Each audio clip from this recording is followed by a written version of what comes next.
গ্রামের ছেলে লালন, মাছ ধরা তার নেশা।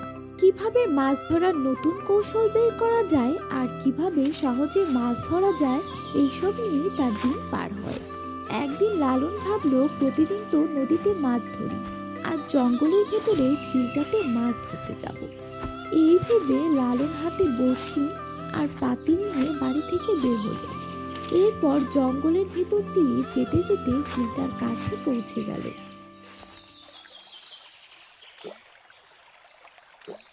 বাহ বাহ, এখানে তো অনেক মাছ নড়াচড়া করছে। আজ এখান থেকে অনেক মাছ ধরবো। তাড়াতাড়ি বড়শিটা ফেলি।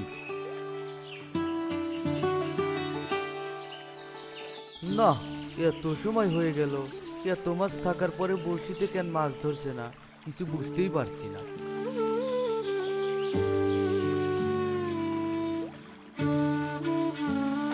এই তো ধরেছে ধরেছে, এই তো দেখছি রঙিন মাছ। আমাকে ছেড়ে দাও, আমাকে ছেড়ে দাও, আমাকে মেরো না। এ কি, তুমি মাছ হয়ে আমার সাথে কথা বলছো? হ্যাঁ, আমি কোনো সাধারণ মাছ না, আমি জাদুর মাছ। ঠিক আছে ঠিক আছে, তবে তোমাকে ছেড়ে দিলে আমি কি পাবো? তুমি যদি আমাকে ছেড়ে দাও তাহলে আমি তোমার তিনটি ইচ্ছে পূরণ করব। সত্যি তুমি আমার তিনটে ইচ্ছা পূরণ করবে?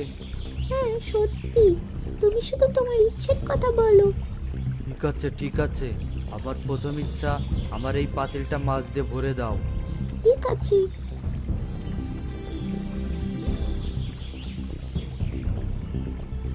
ওমা, এ আমি কি দেখছি, এ তো সত্যি সত্যি পাতিলটা মাছ দিয়ে ভরে গেছে। হ্যাঁ, এবার তোমার দ্বিতীয় ইচ্ছের কথা বলো। এবারও যা চাইবো তাই দিবে? হ্যাঁ, তুমি শুধু তোমার দ্বিতীয় ইচ্ছের কথা বলো। আমাদের গ্রামে না তেমন কোনো জায়গা নেই যেখানে গ্রামের মানুষ মাছ ধরবে। মাছ ধরতে হলে সবাইকে অনেক দূরে নদীতে যেতে হয়। নদীতে তেমন মাছও নেই। তুমি যদি আমাদের গ্রামের ভিতর দিয়ে একটা নদী বানিয়ে দাও, তাহলে গ্রামের সবাই মাছ ধরে ভালোভাবে চলতে পারবে। কিন্তু এটা তো প্রকৃতির বিরুদ্ধে যাওয়া হবে। হ্যাঁ, কিন্তু অনেক জায়গায় তো নদী খনন করা হয়, আর আমাদের ওখান দিয়ে নদী হলে তো অনেক মানুষের উপকার হবে। ঠিক আছে, আমি তোমার এই ইচ্ছেটাও পূরণ করে দিলাম। সকাল হবার পর দেখতে পাবে তোমাদের গ্রামের পাশ দিয়ে নদী হয়ে গেছে।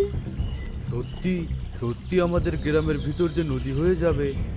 হ্যাঁ হ্যাঁ সত্যি। এবার তোমার শেষ ইচ্ছের কথা বলো। না, আমার শেষ ইচ্ছার কথা আমি এখনই বলবো না, কালকে এসে বলবো। তুমি এবার যাও।